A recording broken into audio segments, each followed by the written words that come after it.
Welcome back to the Slide Job Podcast. I'm your host, Colton Smith, or Left Turn Central, here joined by co-host Brandon Bull Davis and Oh, co-host Ben Miller. Fellas, we're here after an exciting Las Vegas race to kick off the round of 8. We have a lot to talk about, first I'll ask, how we doing? Starting with Bull.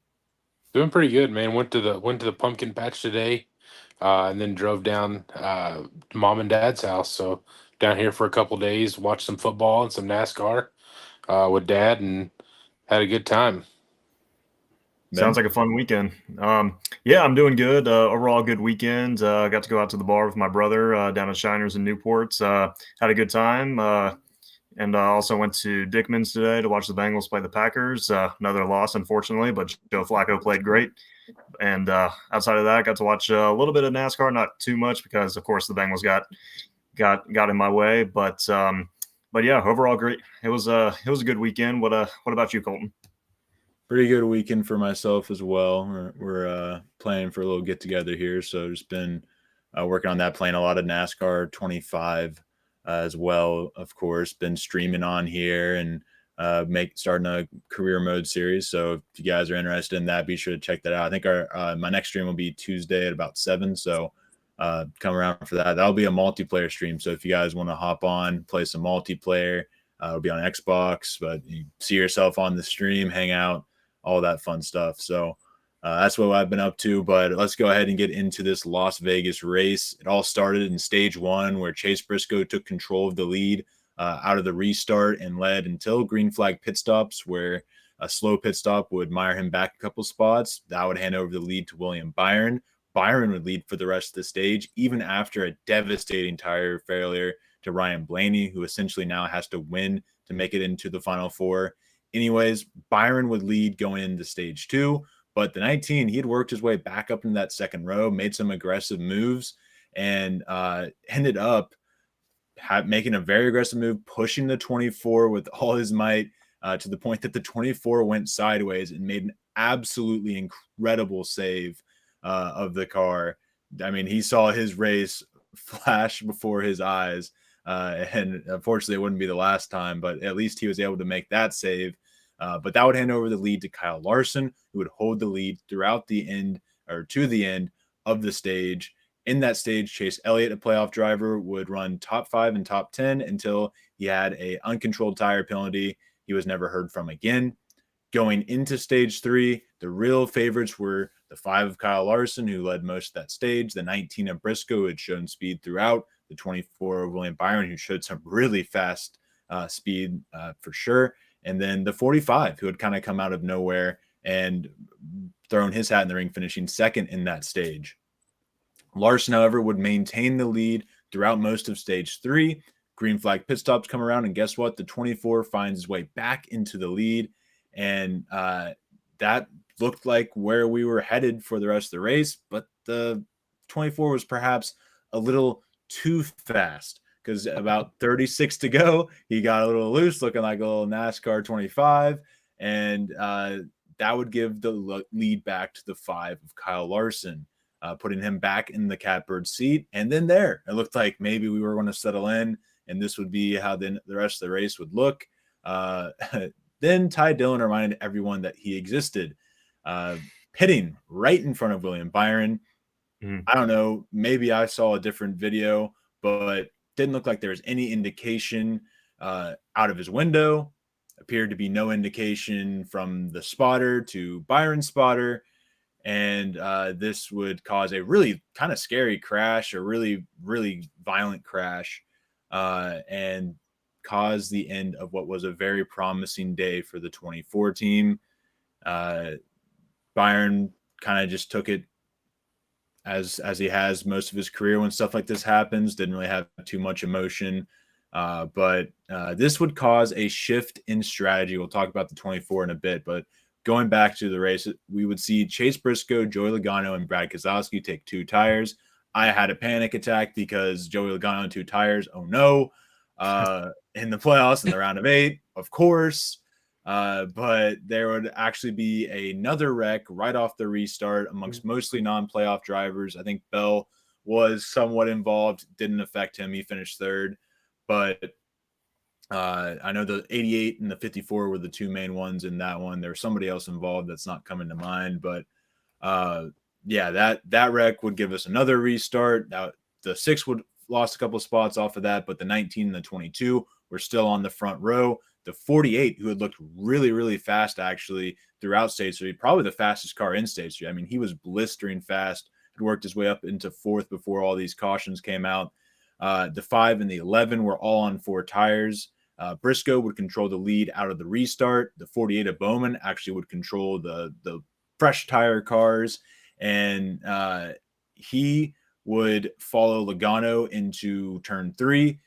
That would cause him to lose some control because dirty air. I've seen this problem with Bowman quite a few times where he just follows the car in front of him instead of trying to pass him, try to get some clean air. It's how he lost the Kansas race way back when. Just kind of an error on the 48 car, and that got Kyle Larson.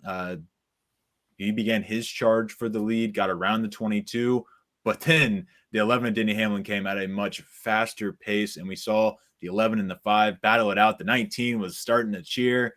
The 11 and 5 get side by side. We see the 5 pull an absolutely insane slide job, but doesn't get the job done. He would give up the position to Denny Hamlin. That would essentially be all she wrote, as Hamlin made really quick work of the 19 on just 2 tires.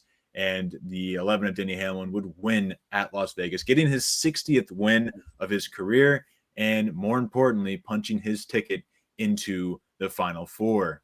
So that is your race recap. I will let Bull start. I saw you celebrating over there. What are your thoughts on this race? So leave aside the Denny winning. I thoroughly enjoyed this race. You had multiple grooves. Tires mattered, like you mentioned at the end. 4 tires compared to 2. It was a great race. A couple things that I do want to point out.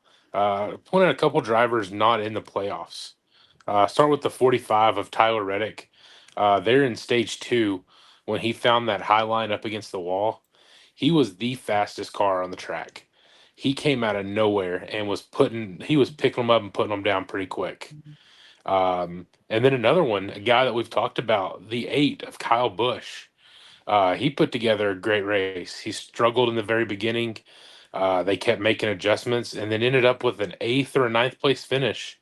Got a top 10. So got to give him credit. He's had a rough season this year. We knew the guy didn't forget how to drive. He is going to be a Hall of Fame driver. He's just had the yips. And then another one, like you mentioned, Ryan Blaney. He got that wreck in turn 1 with the tire failure. Basically ended, personally, I think that ended his playoff. My original guess of no Penske car making it might be coming true. But at the end, I will say, Colton, I was yelling and cussing at you for talking the Joey Logano into existence there with 13 laps remaining and the face of JGR and Joey Logano lining up on the front row. The face of JGR. A meme that will live in infamy. Yeah. So, Ben, what did you think about this race? Yeah. I mean, I caught a little bit of it. I mean, I watched some at the bar, watched some at home, but just looking at my analysis right here, I want to talk about Hendrick Motorsports real quick, starting off with the 24 of William Byron. I mean, overall, William Byron, he looked really strong today. I mean, this was much needed. He led 55 laps today after not leading a lap in the first 5 races of the playoffs. Had a strong car all weekend. But I just been thinking the last hour or so, like what could have been for William Byron if Ty Dillon wasn't in his way. I mean, communication definitely has to be better right there. But he had the car. He was in contention to win and advance to Phoenix for the 3rd consecutive year. But overall, though, he's got 2 more chances coming up. Talladega and Martinsville. I mean, those are 2 good racetracks for him to try to rebound and try to see if he can win and punch his ticket to the championship for. And also just to ramble on his Hendrick teammate, Kyle Larson. I mean, he looked like the Kyle Larson that we saw at the beginning of the year. I mean, today he was doing his normal thing, leading 129 laps in Vegas today on a 1.5 mile track. I mean, we're used to Larson seeing that. I feel like this 5 car, they're starting to catch momentum at the right time. I mean, after a strong run last week at the Roval's, finishing second to SVG, but in that race, he led a total of 27 laps. So, going into this weekend, I was thinking, what were they going to take from that race into one of his best tracks, Las Vegas? And it definitely prevailed for sure. I mean, like I said, led 129 laps. But yeah, I feel like right now we're seeing the Kyle Larson that we're used to seeing, that we saw from the beginning of the year. And I feel like in a way he's going to continue the momentum. I mean, he's got great tracks coming up like Talladega. I mean, I feel like he's starting to catch his rhythm a little bit on the super speedways. I mean, he's definitely shown great results this year. And also, you can't count him out at Martinsville. I mean, he's always a factor there. Overall, just a great track for Hendrick Motorsports. And but yeah, that was basically my takeaway this week in Las Vegas was Hendrick Motorsports. They're arriving at the right time, and yeah, it's going to be interesting to see what they can do from this race today onto the next 2 races, Talladega and Martinsville. And but yeah, I knew eventually that they were eventually going to show up as we get later into the playoffs, especially when a championship berth is on the line. So yeah, it'll be interesting to see, but I can't wait to watch it. Running through the results here, Hamlin obviously gets the win. Larson second, Christopher Bell in third. Great day from the 20th Christopher Bell, running around the top 5 all day long. Chase Briscoe still ends up in 4th place. Tyler Reddick, 5th place. How about the Toyotas? 4 in the top 5. Mm-hmm. Joey Logano, 6th place. Alex Bowman ends up 7th place. Kyle Busch, we mentioned, had a great day in 8th place. Ryan Preece, didn't hear anything from him all race long, but found his way into 9th place. How about that? Brad Keselowski, his teammate, finishes 10th place. And Cindric finally has a decent day in 11th now that he's no longer in the playoffs. Noah Gragson, the hometown guy, gets a 13th place finish. Ricky Stenhouse and Eric Jones, 14th and 15th. How about this kind of flip-flop in the top 15 there? McDowell had another decent day, even though he had an early race issue. And, hey, don't look now. Riley Herbst, 17th. What a top 20 here. Just kind of kept going there. Chase Elliott, after his penalty, ends up 18th. And then scrolling on down, Bubba Wallace actually looked fast and was around that top 5, but also had a penalty. I believe that was too fast entering for him. He ends up 22nd. And then scrolling on down. Shane Van Gisbergen, and I do have to give a shout out because he was top 15 most of the day, Bull. Don't look now. He's starting to figure it out on those ovals. Yep. I'd start getting a little scared if I was a SVG unenjoyer. I was going to say, as soon as he figures out the ovals, be nervous. Yeah, championship maybe in the. Just like Kyle Larson said last week, if SVG figures out the ovals, we're all screwed. Yeah. I mean, exactly. He's that good at William Byron, 36th after his run-in with Ty Dillon. He did at least finish in front of Ty Dillon. He finished 37th, but Ryan Blaney also was a casualty of this race, 38th place. Looking at the standings, I got to pull them up on my phone because it's an hour after the race, and NASCAR still doesn't have their standings up. Good job, NASCAR. Denny Hamlin is locked into the next round with his win here tonight. And then Kyle Larson is in second place with a 35-point gap.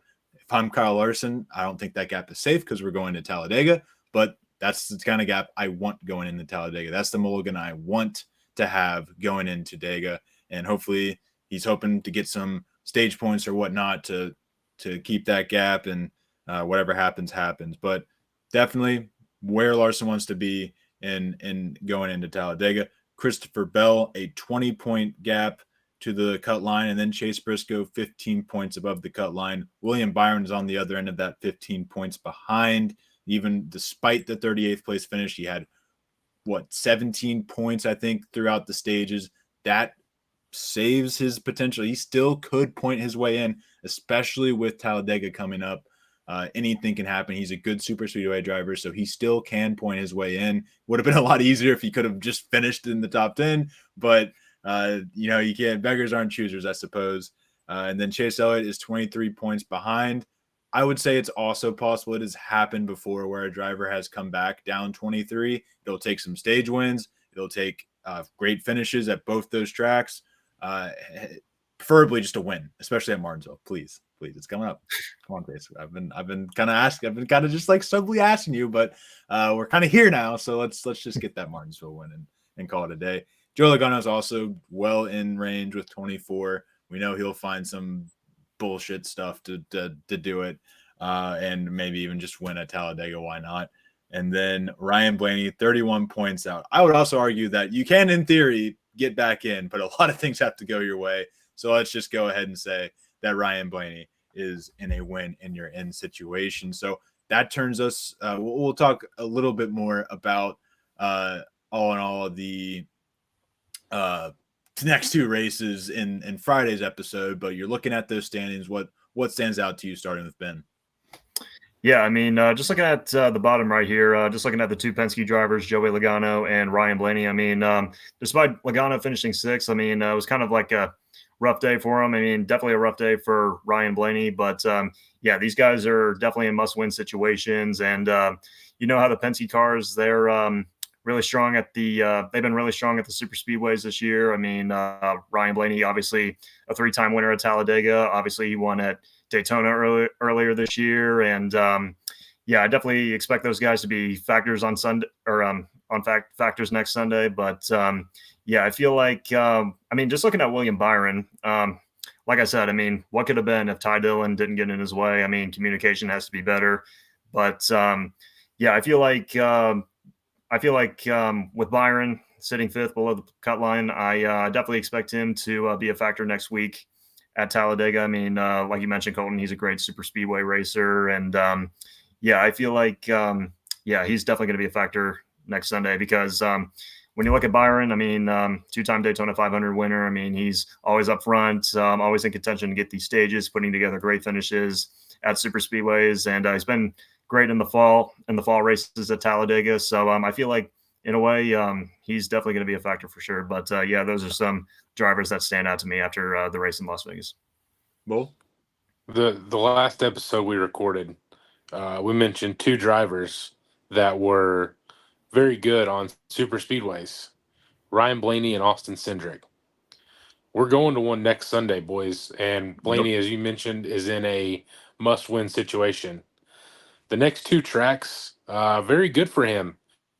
He got great on super speedways, and the last 2 years he's had a walk-off. And he's had a walk-off victory at Martinsville. That's right. To advance. So 2 years in a row, yeah.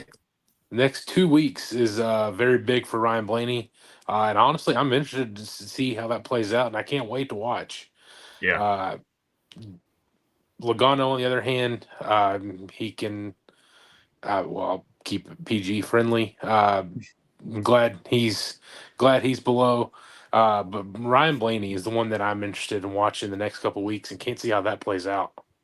Yeah. Well, I mean, we talked about it early on in the season, right? Like how well this round plays out for Ryan Blaney. What we didn't account for was a tire failure in stage one of the first race of Las Vegas. So had that not been the case, had he just treaded water, he's probably sitting in a very Larson similar, position, about 30 or 20 points above the cut line. So just tough break for the 12 team. But if there's any round there's not any round, you don't want to do this in the round of 8. Don't get me wrong. But if there's any two races to have lined up after a big failure, you want Talladega and you want Martinsville if you're Ryan Blaney. And this Definitely. Is a team that has done it in the past, has proven it in the past. So I'm pretty confident in this team and that they still can make a Final Four push. But sometimes something out of your control like this can be demoralizing. Blaney certainly looked demoralized after that race, had no desire to talk to that reporter. But yeah. So is there any last thoughts you want to get out on the race before we move on to our Fly the Flag? Yeah. I got two little quick things. This was the first time Kyle Larson had lost at Las Vegas. or not won at Las Vegas while leading 100 laps. He was That's four right. for four. He was 4 for 4 at Las Vegas when leading 100 laps. And then the Ty Dillon situation, he even said after the race that he did not signal that he was coming to pit road. He was told that his spotter had already told Byron that Okay. he was coming. So he didn't think he needed to signal because that communication had Mhm. already been given to Byron. Wow. Okay. That's interesting. Yeah. Crazy stuff. If there's anybody I would be inclined to disbelieve, it's a spawn of the Childress family, but that's neither here nor there. We had a pretty funny discussion beforehand about Childress family, so I just had to put that in. Ben would be inclined to agree, huh? Oh yeah. You have anything you want to say, Ben? Jesse Love is the newest bitch at RCR. That will kick off our fly the flag, which Ben, you have all of those, so I'll let you take it away.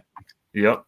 All right. Scrolling through here. All right, guys. So first question of the week: Denny Hamlin will win the championship this year. Starting off with Colton, what do you think after Las Vegas? If I want to make an overreaction, we're skipping the overreaction today, but if I were to make one, it would be Denny Hamlin winning a championship. So go ahead and give me the green flag on this one. All right, Bull, what do you got? I'm waving the green flag. If you remember last year, Logano winning the championship, he won the race at Las Vegas. And one thing that he credited was that Las Vegas win and getting 2 weeks to prepare that Phoenix car. So now Hamlin's got the same situation. He could care less what happens these next 2 weeks. All his focus is going to be on Phoenix, getting that car prepped, and that's a huge advantage to the others that's going to be in the final four. Yep. Well said. I mean, I'm going green flag as well, guys.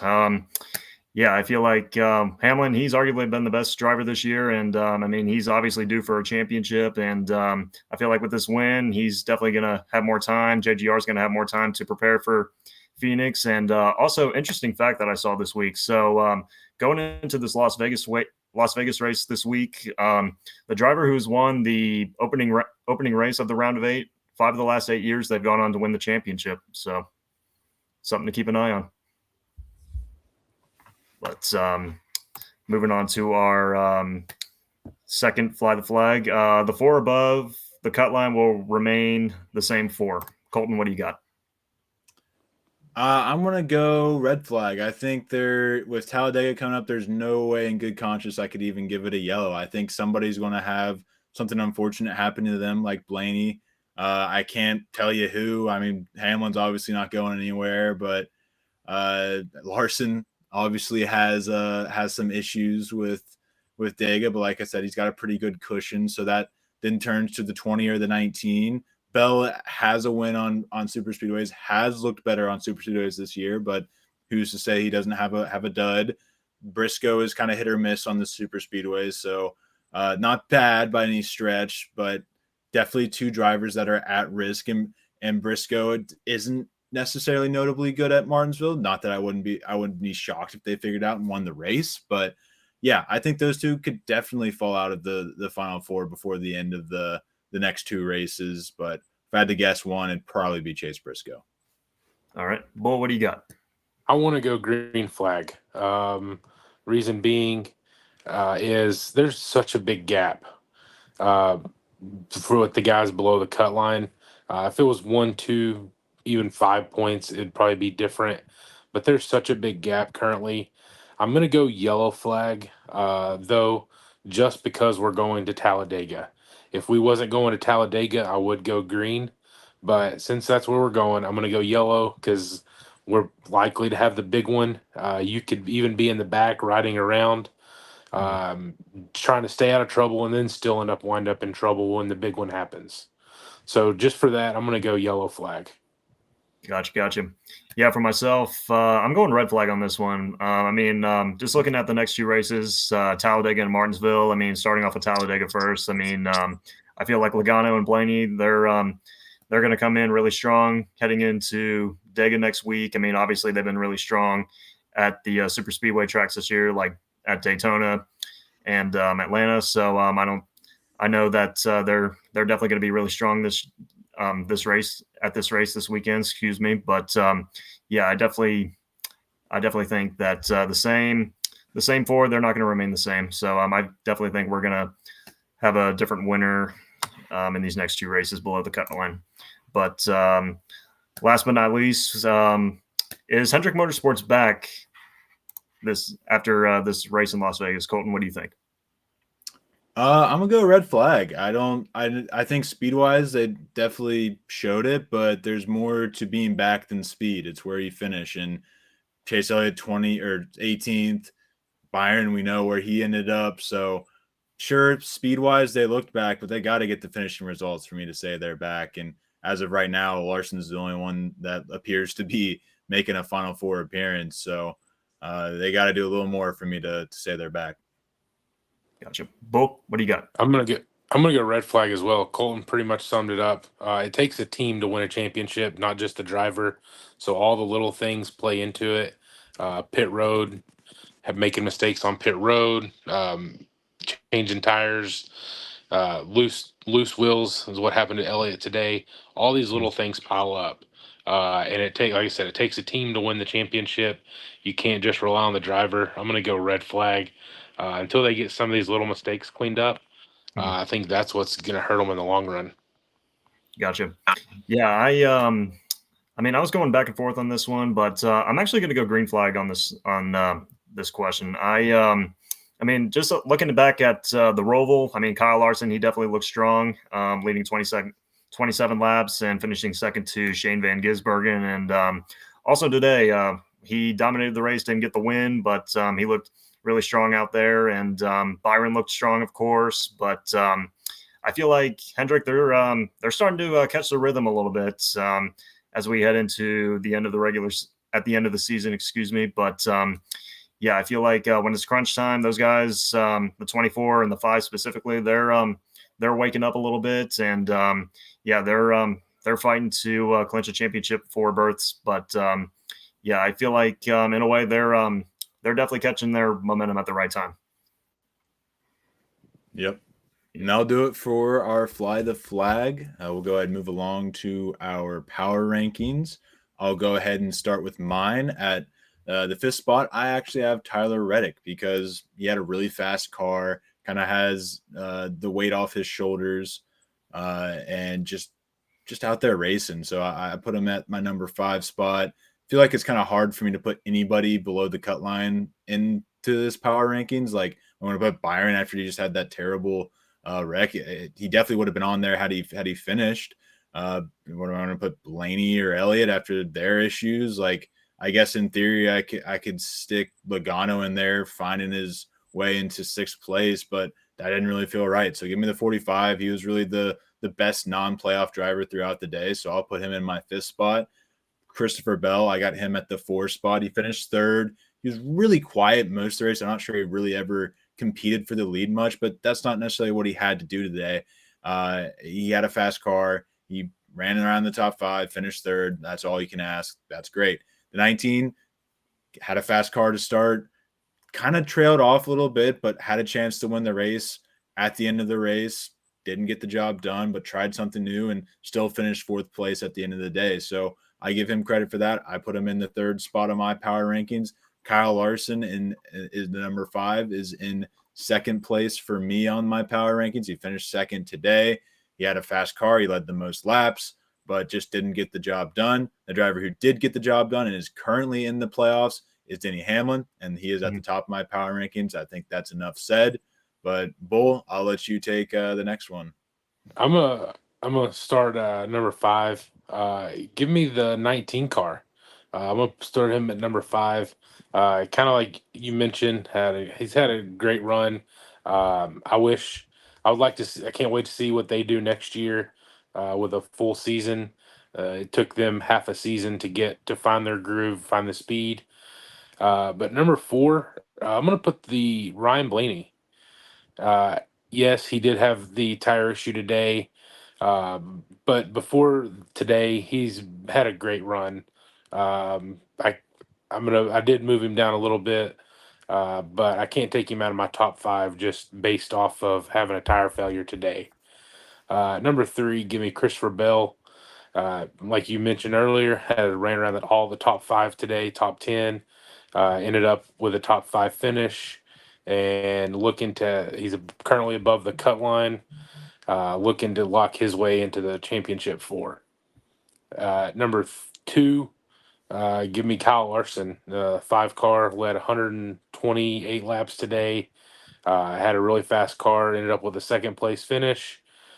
Just little things cleaned up. He wins that race, and some of it not even in his control, as we mentioned. Number 1, the guy that is winning the championship, Denny Hamlin, get the win today. A very emotional post race for him.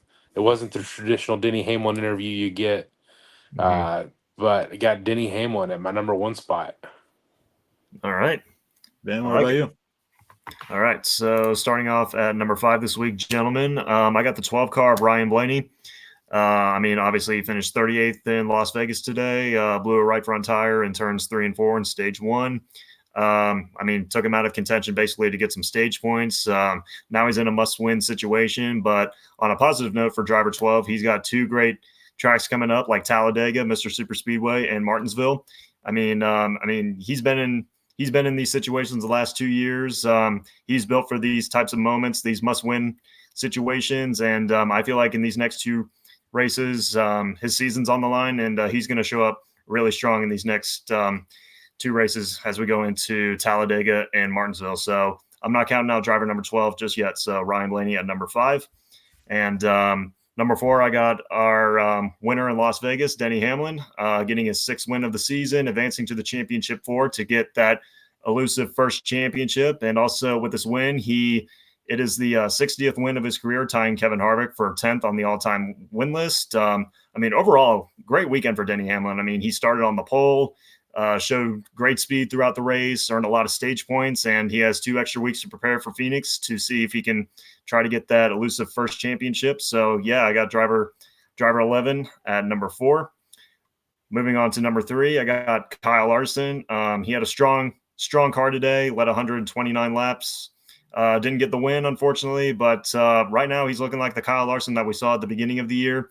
He was out front. He was showing great speed. He was leading laps, and I feel like he's showing up at the right time. So I would definitely keep an eye out for driver 5 in these next 2 races. He's been strong at Talladega. He's picked it up a little bit at the super speedways, and obviously you can never count him out at Martinsville. And moving on to number 2, I got Chase Briscoe, finished 4th in Las Vegas, led a total of 57 laps. He was in contention to get the win, but strategy didn't work out for him at the end as he got passed by Denny Hamlin with 4 laps to go. But overall, great weekend for Briscoe. Continues to impress in qualifying, getting another front row start, his 11th of the year, and earned some stage points. And overall, continues to bring great speed to the track. And topping off my power rankings, I got the 20 of Christopher Bell, finishing 3rd in Las Vegas. Didn't really show winning speed like I thought he would. But overall he showed great top 10, top 5 speed. Was able to get some stage points. He's just looking at these next 2 races. He's got 2 great tracks coming up.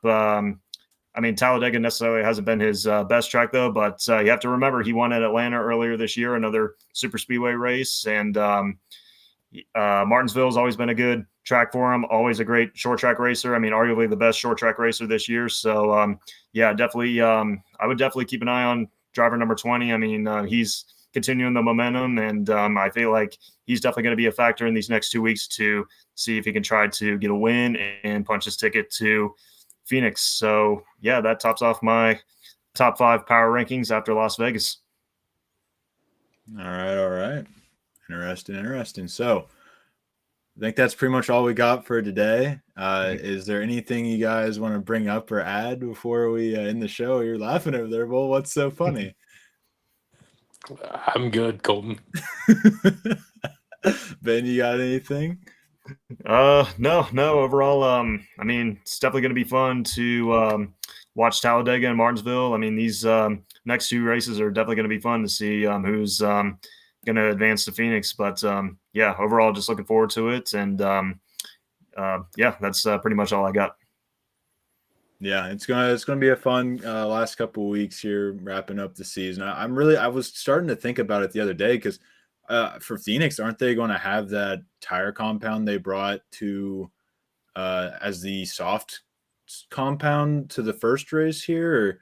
Or, No, I think NASCAR they didn't want to do that anymore after that race in Phoenix. They're not doing the soft tire compound like soft Oh, and hard or regular, but I thought they were going to bring that softer tire to Phoenix. I think that's what it's only everybody gets one compound, but I think it Right, is the same softer. compound. It's the option tire, Yeah. is what they're bringing. okay. Yeah. Gotcha. So I just realized that I was thinking about that. And I think that's really what we've seen throughout the season is they've kind of gone to that option tire at most of the short tracks. And that's been a pretty productive move. So loving that, loving all the moves NASCAR's been making recently. We'll see what transpires throughout the week. Not much news to talk about this weekend. So we'll see what comes out during the week that we'll talk about on Friday, but be sure to come back then. For that, leave a like, hit the subscribe button, and comment down below your guys' thoughts on all we talked about today. Where were we right? Where were we wrong? Be sure to follow myself on Twitter at LFC__99, Bull at Bull_A1A18, Ben at Ben Miller PXP, and also the CX Podcast Network, where Ben is updating. You were obviously out this weekend, but you have been frequently updating on stuff about NASCAR on that account as well, doing an awesome job over there. Check us out on Apple and Spotify. There's usually a day before the podcast comes out. I missed it yesterday or last Friday, but I was too busy playing NASCAR 25. I didn't even want to lie. But I'll try to make a note to actually get it done tomorrow morning and get that out. So yeah, I think that's all I got for this one. So we'll see you all in the next one. Peace.